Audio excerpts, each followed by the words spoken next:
We'll start talking, okay? Hi, everybody. This is Joel Whitaker, editor of Kane's Beverage News Daily and host of the Beverage Barons podcast series. And today we are talking with Doug Hall, who's out in Cincinnati, where it's about 40 degrees as we're recording this. Where I'm sitting here in Silver Spring, Maryland, it's about 61. So eat your heart out, Doug. And yes, we have a gray sky, but there's a little bit of sunshine hitting through it. So, you have your winter and we have ours. I like this one, but this will not last. I know it. Sooner or later, we're going to get hammered. I can just feel it coming toward us. But anyway, Doug founded Brain Brew Custom Whiskey in Cincinnati, Ohio a few years ago, but he also is involved in something called Eureka Ranch, and on top of that, well, he's got an interesting story. So Doug, why don't I shut up and let you just tell us about where you were born, where you grew up, what you did before you got into beverages, and how you got into the alcohol business. Sure. Thank you, Joel. As you mentioned, my name is Doug Hall, and I'm from Portland, Maine, originally. Went to the University of Maine, got a degree in chemical engineering. Always wanted to be an inventor, was what I wanted to be. And my father thought I should be a patent attorney. That would have been a bad thing. I can't imagine the concept of doing that, although I have a daughter that's one, but she's wired for it. Coming out of chemical engineering, I made a career switch and went to work at Procter Gamble in the brand management department in marketing. And I took my skills of technical, plus I'd been very entrepreneurial in high school and college with my own business, and really got focused on innovation, which I loved. And I spent 10 years there. Was named Master Marketing Inventor, and my last year we put 9 products on the market in 12 months. Which is still today considered something of a record. And it wasn't because I was smarter. I graduated with a 2-point something in chemical engineering, but it was because my dad had worked with a guy named Dr. W. Edwards Deming, who was an expert on systems thinking and applying systems thinking. And so my entire career, he worked with him when he first came back to National Corp when NBC did the special that my dad's project was on, part of that special that ran. We're dating ourselves now, knowing this. He taught that 94% of the problem is the system, 6% is the worker. And so I applied that to innovation. And that's how I was been able to invent ideas and get them to market quicker, faster, and more effectively. And so after 10 years, I retired from corporate life and created what's called the Eureka Ranch, which we still do today. That's where I'm talking to you from. Our distillery is on the grounds here. Where we've helped everybody from Nike to Disney to American Express invent ideas, and have been doing this for many, many years. Well, a few years ago, so part of being an inventor is you get to kind of pick the companies you want to work with, okay? And I like whiskey. So I started to work with Diageo and all various companies here in North America. And then at a dinner, I met some folks at a company called Edrington, which is a nonprofit trust to the benefit of the children of Scotland. And they own a company which makes the Macallan. And at the time, Macallan cost $38. It doesn't cost that now. And for over 20 years, I've worked on Macallan, helping them create ideas and to grow it. And one of the things that I learned early on was I said, how important are those sherry oak staves that you use? The sherry oak casks. They say, it's 70%, it's 80% of the flavor. I go, that's pretty cool. And so a few years ago with Joe Gergash, I said, I wonder, this seems like paper making, but backwards. Because I'd worked as a summer engineer at a pulp mill.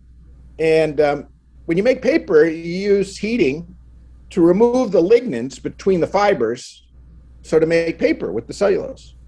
When you make whiskey, it gets warm, it gets cold, the whiskey goes into the wood, it comes out of the wood, goes into the wood, comes out of the wood. And the lignins set off a chain reaction of flavors, which creates amazing flavors. And, new make spirit becomes luscious and delicious. So I said, how hard can it be, right? And so we started experiments, and 3,000 experiments later, I might be a little bit gut and compulsive about this because we get just a little bit better and a little bit better and a little bit better. we figured out a way to do finishing.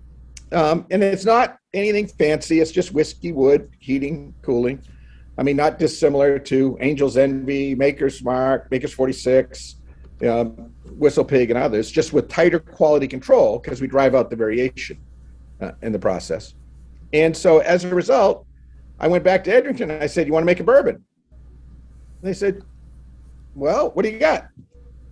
And so, long story short, we created a product called Noble Oak, which is now available across the country. It's, according to IWSR, it's the fastest growing super premium in the country over the last 6 months. And they said, "Well, you guys know how to make it. Why don't you start?" I go, "Well, why not?"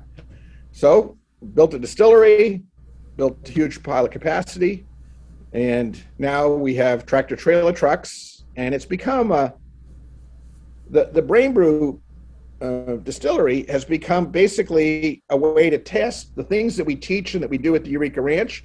This is like our laboratory for doing it. And as it turns out, Edrington's doing it. We've now got 2 of the 3 biggest whiskey companies talking to us saying, can we help them create something as well? We've got other companies coming to us, and then we have our own businesses. We've got 2 businesses that we're doing. And I took the ranch, and the lady named Maggie Nichols was COO, and I said, "How about if you run this and I'll go run the whiskey company?" And so I was getting ready to retire. Now I'm having more fun than I've ever had in my life, and I'm also working harder than I ever had in my life. Right. So you and Mike Bloomberg are in that category. I don't know if you and Joe Biden are in that category. I don't know if he's having more fun than he's ever had in his life lately. But so. But beware of what you wish for, right? And Sure. That's obviously him. So I got a couple of questions for you. First of all, my mother's a Texan, or she was a Texan before she passed. And to me, a ranch has cattle. So wandering around between the semi-trailers there, do we have cows on Eureka Ranch, or what is Eureka Ranch all about? Yeah, so the ranch is, we do 2 things. We do inventing, Eureka Inventing, where we help people basically solve big problems where they have to make more money, whether it's to reinventing because they're going down. And then we also have a training program called Innovation Engineering, where we teach them how to create a culture of innovation. And we chose ranch as the name. It's on a private lake. It's a beautiful place, 80 acres, just outside of Cincinnati, and with a very southwest open air design. And ranch just gave that spirit of exploration in doing it. My daughters, when they were around, they used to bring their horses around, which added a little bit here. But it's more of a ranch for minds to think and to chill out. And it's just good fun.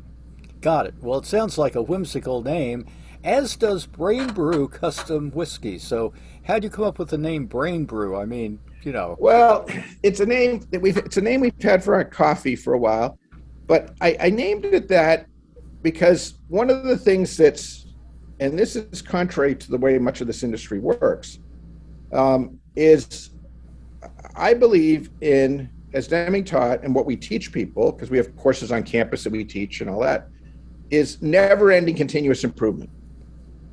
And so every employee, they've got shirts that have it on it and different things. And I'm big with them when they're doing about something. They're saying, well, they always do it this way. I said, what's the name of our company? They said, BrainBrew. I said, that's because we're smarter.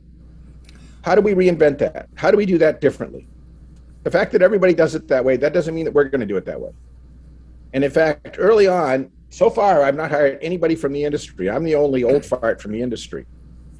I'm part of the culinary problem. I've hired people that are chefs and that, who get flavor, they get systems, and they get creativity, and they run factories now. And we ship out tens of thousands. A tractor trailer goes every week from here. And I want them thinking, because this is an industry built on traditions, which is wonderful. But the way you build a company that's successful is you've got to be continually innovating, never-ending continuous improvement. We got to change. And so the ways we do things are very different than the way the industry does. And just because it's been done that way doesn't mean we should keep doing it that way. Got it. And that makes a lot of sense. I, uh, I have observed private companies over the years, and some public companies too, and it seems to me that that is one of the things that sometimes happens is that they stop innovating, and then, as T. Rowe Price, the investment sage up in Baltimore, said in 1960, what was it, 2 or 63, a businessman's only certainty is change, and if you are building your business on the assumption nothing will ever change, it will always be the way it is, and COVID comes along, or the internet comes along, or something else comes along, it seems to me you're in deep trouble. So I think you're exactly right. But it's more than that, though, I think, Joel, because yes, that's how you make money. No question about it. However, it also makes it so much fun you can hardly sleep because it means tomorrow can be better than today. When you have a culture of innovation, you have hope for the future. You're playing offense. You're being proactive, not reactive. The minute you spend more time being reactive, you're on your way to death. You just don't know it yet. And my team, they finally lost their mind because I'll come out and they'll say, "Man, we're having a problem. This isn't working. This isn't working. It's just a mess." I go, "That's fantastic." I said, "What are you talking about?" I said, "I bet when you figure that out, we're going to be able to file a patent on that." And now it's to the point where they just don't even bother to bring it up because they know I'm not going to put up with it. They've got the tools. We've given them, every one of them gets training from the ranch on how to do it. And it's like, let's reinvent it. Let's change this industry. And our success is ridiculous. To start in just a few years and to be nationwide with a product, get another product that's literally on allocation that's taken off, and to have 4 really big companies coming to us and saying, because of your expertise in making whiskey and unique tastes, meaningful unique tastes, could you help us with this? I mean, that's ridiculous. But it's because of that culture of never-ending innovation.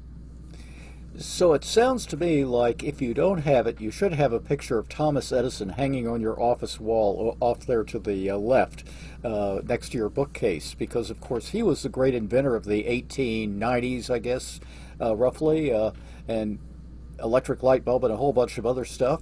And he is famous for having, at one point, had somebody come to him and ask, "How many experiments have you done to invent this?" And it had not, whatever it was, had not been invented yet. And he said, "Oh, about 1,000." And he said, "Don't you feel like a failure?" And Edison said, "Oh, absolutely not. I'm a total success. We've already discovered 1,000 ways this will not work. Now we have to find the next way that it either will or won't work." So you sound like you're right out of that playbook. Yeah, it is. And of course, everybody will nod. If you're sitting there enjoying a dram of whiskey, they say, "Oh, yeah, of course you have to fail to win." But they don't build the systems to do what Deming called plan, do, study, act, or which is reverently called fail fast, fail cheap. And the key is fast and cheap. Running quick experiments. Right now we're in the holiday season as we're doing this. And so every day is like prime time because of the holiday buying. And in our case, the holiday is worth much less relative to the rest of the year because I told the team early on, I said, "I'm not interested in a business that runs 6 weeks a year, 4 at the holidays and 2 around Father's Day. We got to make it work. The way you make money in this business, you got to be able to make money in January, February, March, and the off times. Any idiot can sell whiskey in December. It's the other times." But even so, right now, this is the time where I said, every single week we have a new experiment. Every single week we're trying something else. Maybe it's a marketing thing, a product thing. I said, this is the time when we can accelerate learning because their eyeballs are looking more and we can learn faster. And so, and they're like, "Well, what are our sales?" I said, "I don't care what the sales are. If we're learning and we're getting smarter, the sales will take care of themselves. But we got to focus. I want you to focus on learning rather than on selling. Because if you're learning and we're doing the systems and you're following the systems, success is guaranteed." And that works. It works. It's as simple as that. It works. So I'm tempted to ask you at this point. In fact, I think I will. So, can you, in a ABC type format, tell us sort of the fundamentals of the system? I mean, obviously, I'm going to give you an opportunity at the end to invite people to come to Eureka Ranch and learn it in detail. But even though I didn't tell you I was going to do that, I will. But can you sort of give us, aside from that mindset change, can you give us a 1, 2, 3, 4 type breakdown? Well, so let me do it in 2 parts. Okay. Okay. Let me talk to you in theory about it, but then let me talk to you about how it gets applied in the real world. Because Tom Peters is a good friend. He wrote a foreword to one of my best-selling books. And I wrote him, I said, Tom, I hope you don't mind. I make fun of people that preach but don't practice anymore. And he said, oh, that's okay. I haven't done anything meaningful in a long time since I've done this. And so for me, the whiskey business is even more important than the theory that I've written 7 books and all this kind of foolishness and done TV shows, but the application is important. So let's divide it in 2 pieces. So the first thing is, when it comes to this thing, first off, you have to have a dependent variable. What does success look like? What is a great business or a great company? And having done way too much research and a bunch of academic articles I've written on it, what we found is the thing that is most predictive of success is that your offering is meaningfully unique. So not just something people like, but that they like and they can't get anywhere else. And we can measure this. We've quantified it. We ask people how interested they are in buying it and how new and different it is. And when you do a weighting, a 60-40 weighting on it. And so that meaningful uniqueness, when you get that, you get higher margin, better distribution, more awareness, because people tell other people about it. You get word of mouth that kicks in. And so you've got to be meaningfully unique at the end of the day. And that's the first and foremost thing. The second thing that happens is you've got to have, and this came from my Procter Gamble days, you've got to be product first, marketing second. And that is something that is very hard for many companies, because with the internet, there's a lot of vapor. Well, you can ride up and down real fast. And you make your money on repeat purchases, not first purchases. And so you've got to have a product that's better, okay? And then the third thing you have to, and there's methods for doing that, there's testing systems, paired comparison, blind tests, there's all kinds of methods for doing that we teach. And then the third thing you got to have is you've got to have a culture, which is what we were talking about, where the culture is about being proactive when they see a problem, not reactive to it. Okay? So how do those play out in the whiskey business? Well, the first thing that we've done here is we don't sell something unless it's meaningfully unique. And what we do is we test the products blind first and then product with concept. And our goal is to win by at least 60-40 in a paired test where you can have this one or this one. And we want to have a meaningful uniqueness score that is at least a 60-40 win against products costing twice as much. Okay? And why do I do that? Because I'm a dweeb. I'm a little tiny company. I don't have the truckloads of money that the big 3 have, the big 4 have. I mean, they got such empires in this closed market. I got to have that because I got to be better because you can't play in this game. Okay? I mean, and to that end, we make this product, Dexter, using 200-year oak sherry and maplewood, finished it in it. Get a product, it gets named one of the 12 top bourbons in the world by Paul Pacco at Ultimate Spirits. We introduced it in January. It sells out in 40 minutes. We put it out at Father's Day. It sells out again. I put it into Kentucky and New Hampshire, and we've got Liquor Barn, Costco picked it as a select, and it's going crazy. But because they taste it and they go, my God, this is a $50 product that drinks like a $100 product. And they're like, you should mark it up. I said, no, stack it higher. Sell more, sell more. And so it's meaningfully unique, and that makes a big difference. And then when it comes to, so that's having meaningful uniqueness, product, you got to have it, and then a culture.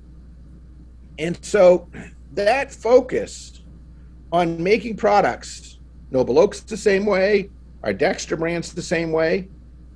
We do a custom whiskey experience where people can come in and taste and make their own whiskey right there and get the bottle right there on the spot. And we're franchising that. We're going to open up in Louisville in January and different places. But everything that we do is meaningfully unique. And I've got a culture that, to paraphrase the old Apple commercial, some call us the crazy ones, and we're okay with that. If I sell custom whiskey and I sell an experience here at the tasting room, I can do 3 or 4 times the revenue per person a classic distillery can do. Well, that math works. So it is about meaningful uniqueness. It is about make the product and then figure out the marketing so that you're product first, and then have a culture that is embracing never-ending continuous improvement, making it better, better, and better, and better. I mean, this morning at 7 a.m., when the guys came in to work there, I grabbed 2 of the guys that helped make the whiskeys with me and do R&D, and we're sitting there drinking, and I said, what do you think? He says, well, it's good breakfast. Because this big company just sent us some stuff, and they said, this is the product. We would love to be able to make something, but we want something better than this. Can you guys make that for us? And so, we're sitting there this morning at the bar, and we're going through and mixing things, and we've got like 5 hypotheses of ways to make it. And we'll make it, and it'll be better. It'll be way better than what they've got. Because when you run 3,000 experiments, 300 paired comparison tests, you know more. And the more you know, the smarter you get. Sad thing is, many people, they go through life and they look up and they're no smarter than they were 6 months ago, or a year ago, or 5 years ago. If we're not smarter, we're dying. That's a very interesting approach to business, and it's one that does not seem to me fits well with the current model of business, which is that you have the private equity firms which want to go in, buy something, and 3 years later turn around and spit it back out after having sliced here, there, and somewhere else. It strikes me as a whole different approach. Well, two things that, yes, it is. In the fact that it's of those days, you've seen the data before, when the original founder's still there, how much better those companies grow versus when there's professional management in. And so part of it is, when your name is in effect on the building, when it's your company, you do stuff that matters. Now, with private equity, though, interestingly, because we do this for a lot of food companies and all kinds of beverage companies, pretty much every beverage company that you cover, we have been here at one time or another. And another big food company we just did a thing for, they're doing some more stuff with us, is that what the private equity people like us to do is, because we're big on patents. Okay, we patent everything, and we have courses. We teach people how to do it. They're not as hard as you think, and it's a whole separate conversation. Is what they love us to do is to invent something that can be transformational, get the patents filed, and we're FDA approved, which is like a higher standard than most distilleries. We can actually prototype the product for them and get it into a market and get it selling. They want us to get it just to that point, so that then when they're flipping the company, they can say, look at this asset here. And over again, I've helped private equity companies get a lot more money for their sale because we basically created out of vapor some patents and some prototypes that, and sometimes some market results that show that the company, this is an unrealized asset that has a value to it. And for them, that's free money. And our fees are nothing compared to the amount that they can mark it up. Yeah, but again, the only thing they're at one is greed. So you got to understand, it's just greed. It's not about doing something meaningful. It's about making more money. Right. Understood. Exactly. So what got you interested, though, in starting a craft distillery? I get the innovation part here, but, most of the guys who start craft distilleries don't grow very big, and they certainly don't turn things over as fast as you do. I was curious. Okay. I mean, it's literally as simple as that. And I had this young guy who's just amazing, Joe Gergash, and I was curious. Could you control the relationship? Whiskey, wood, heating, cooling, it's a simple reaction. That's it. There's no voodoo to it. That's it. And could you drive out variation and make it so that you could reliably, reproducibly make it again and again and again? And then if you could open up to new woods, could you create new tastes that have never been there before? And that just fascinated me. Like many things in life, you get incremented to death. You start playing with it and then playing with it some more. And I have an extremely understanding wife. We've been together for 45 years. Forever we've been together. And I went to her and I said, I think I want to make this distillery big. And she says, do it. And I said, well, wait a minute, there's consequences to this. And she said, you deserve to have fun. And I see how much fun you're having with this. Just go. Yeah. Now, we live next door in a National Historic house right beside the ranch here on this huge property that we've got. When the distillery is going up, I said, I'm building a little building there. And she came back after walking the dog. She says, they're putting the steel up. I think they're going too high. It seems like they're going like 2 or 3 stories.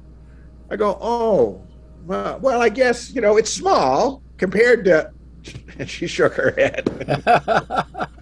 She's very understanding. She's wonderful. She sounds like it.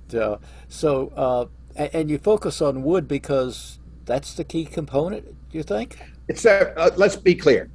The new make spirit, by the time you distill it to the proof you're doing it, the grain matters about 20%, 25%, 5 or 10% is distilling. 70 to 80% of it is the wood. The wood is where all the color comes from, all of the smoothness. You can take that new make spirit and sit it in a tank forever, and it's never going to change. It's the wood. Wood is the magic that brings out the flavor. And when you can do, whether it's New American Oak or like with Noble Oak, we use European Sherry Oak staves that we use. Or in Dexter, we've got reclaimed 200-year wood. So this is vintage wood from virgin forests where the grain is much tighter. And it's a flavor with a finish, which is, that's why the thing's doing so go crazy, is because it just has this incredible long and magnificent finish to it. Well, you start to play with cherry wood and maple wood and Japanese oak, Mizuno oak. Oh my God, the Japanese oak is so amazing. And that's where the magic is in the wood. And that's why we focus on it. So you've mentioned Dexter 4 or 5 times now in the last, let's say 5 minutes, okay? A mention per minute, I guess. So where's the name come from? This sounds like, I don't know what it sounds like. It sounds like a shoe company, frankly. There used to be a Dexter shoe company. I remember Dexter Shoe up in New England, actually. So Edmund Dexter, we're in Cincinnati, and a quick history lesson. In the 1800s, 85% of the whiskey in America came from Cincinnati, from this area. It was also the 6th biggest city in the country, after Boston, Philadelphia, and that. And this was the jumping off point where people would come, the Queen City of the West. And this was the place where there were whiskey, there weren't distilleries, farmers would distill their grain, put it on boats, float it down to Cincinnati. We're just upriver a little bit here, just east of the city. And they would sell it to one of 109 barrel blenders who would buy the barrels, and you would go in with your ceramic jug, your clay jug, and you'd say what you wanted, and they'd put it together and make your whiskey, blend it. And this went on worldwide. The most famous being John Walker, a fellow over in Scotland, a grocer, famous for Johnny Walker. And that's the way whiskey was. The original whiskey was you would go in and you'd get it. Well, one of these fellas in Cincinnati was a guy named Edmund Dexter. He lived on 4th Street. And he was so famous, Charles Dickens came and visited him, and the future King Edward VII came and visited him there. His son built music hall here. And after Dickens left, he wrote a note to Washington Irving about a new cocktail he had. So I'm like, my God, this is the best story in the world. We got a cocktail from Charles Dickens. This was the big guy. And so we named our product Dexter, and we tried to say, what would Edmund Dexter have served when Dickens or King Edward came to visit? And it would have been the most precious wood of the time, and he would have tried to do something more unique, which is why we use the maple and the cherry wood in it. It gives a brightness and a smoothness to it. And it's got amazing complexity. And so that was the inspiration. when Charles Dickens came to visit, what would Dexter have served him? And that's what we tried to make. And then when it won, and the product came first, by the way, we got the product set, and we had the Dexter name, we had some others we were playing with. And when the whiskey then won all the big awards, it was like, well, that's it. We had like 5 prototypes that we were playing with. And we said, that's it. That's the one that deserves the name Dexter to have this famous name and to bring it back. Well, that's a pretty good story and pretty impressive, and it's a long way from using 200-year-old wood to making shoes. So we got to keep in mind it's not the same company that you knew up in New England there.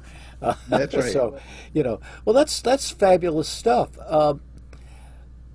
I think we're almost out of time. I'm not 100% sure. So I got a couple of questions for you. In your career, at least once you got into the whiskey business, but you can go back before that if you want to. Can you give us 2 pieces of information, and maybe 3? The first piece is, if you were going to advise somebody who wants to be an entrepreneur and get into business, what would you say the biggest lesson you've learned through your career would be? And then the second is the obverse of that. What is the worst disaster you've ever had as an entrepreneur yourself, or that you've observed other entrepreneurs having? The thing, I'm going to say something, but then I'm going to back over myself. You got to love it, what you're working on. Because if you don't, you're going to give up. And it's hard. Yeah. To create something that's truly meaningful, unique, you got to love it. You got to be driven, because it's like you can't stop thinking about it. You got to do it. So if you don't love it, don't bother. Okay. And the reason I'm cautious about it is people always say, well, do what you love, graduation speeches, do what you, no. No, I'm not talking about doing what you love because, well, I like whiskey, so I'm going to do whiskey. No, you got to love the idea of, I'm going to create a really profitable craft distillery that's like crazy profitable. And I love the challenge of figuring that out, and I want to figure that out. So if you don't love it, you're never going to create something that's going to change the world, and only meaningfully unique products, services, and companies change the world. That's it. It's not games. It's you got to make something better. You got to make something better.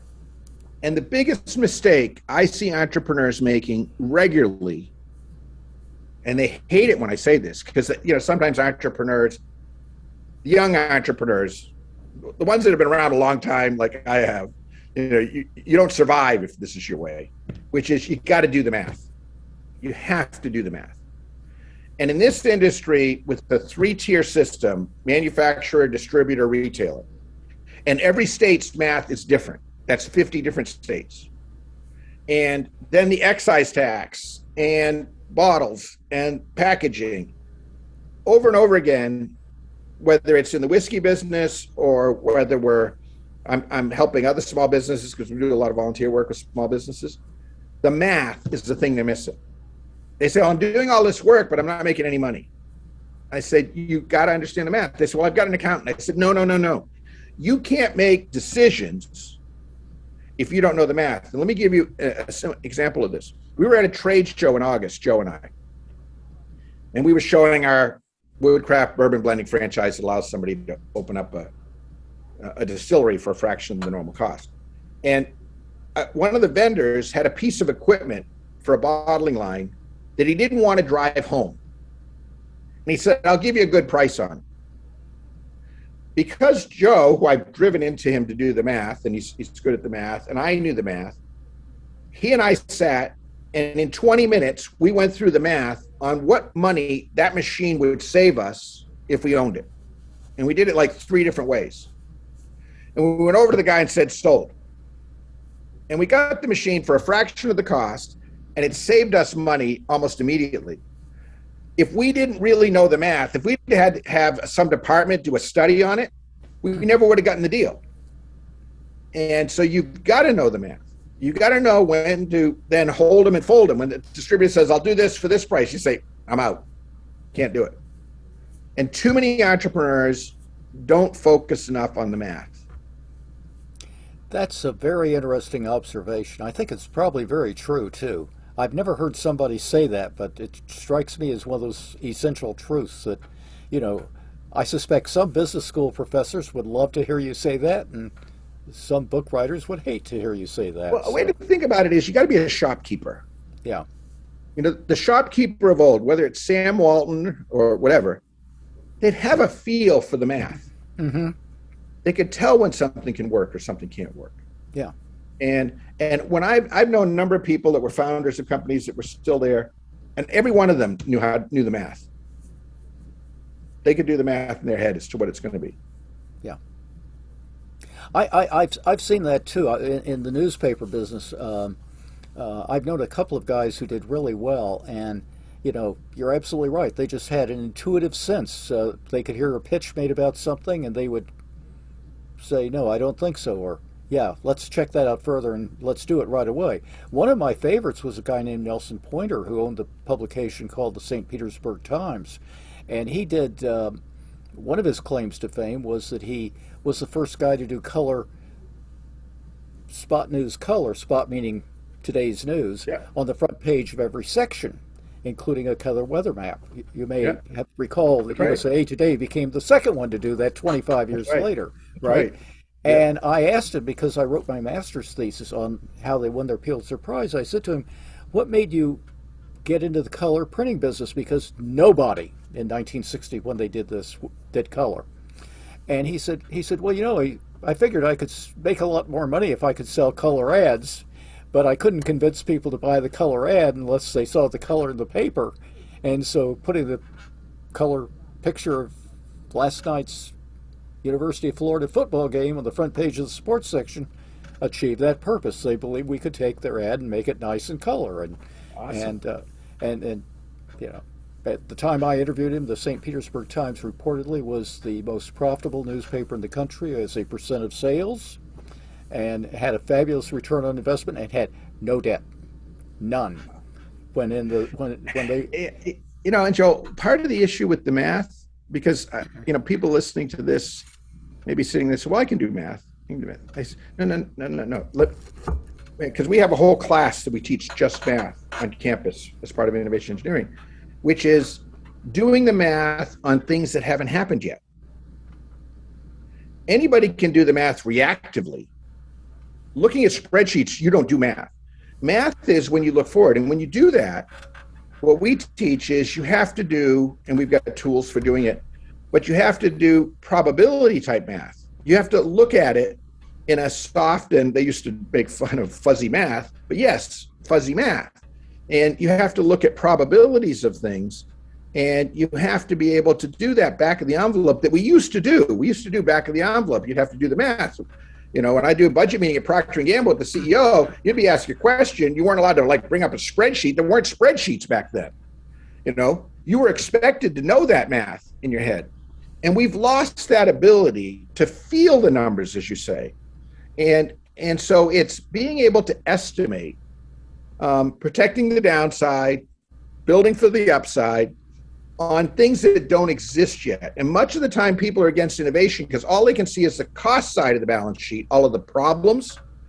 They can't see the profit side of the balance sheet of what it's worth, because they don't feel good about proactively measuring, only reactively measuring. And so there's a mindset shift that comes with the math that I'm talking about. Got it. Two other questions. One, is there any question you wish I would have asked you that I didn't? No, this has actually been refreshing as an interview. I mean, I always say, as I emailed you back, I said, just be conversational. It's never conversational. And so, no, this I think you have a career in this. Well, thank you. I hope I do, because I've been doing it for a long time now. So, but I hope I do. And I enjoy the conversations. You would be amazed at what you can learn from people by just talking to them, versus going in with your prepared list of questions, and we have to check off every one. My final question is, maybe this is going to be two more questions. Which one of your books would you recommend to somebody who wanted to tap into your approach?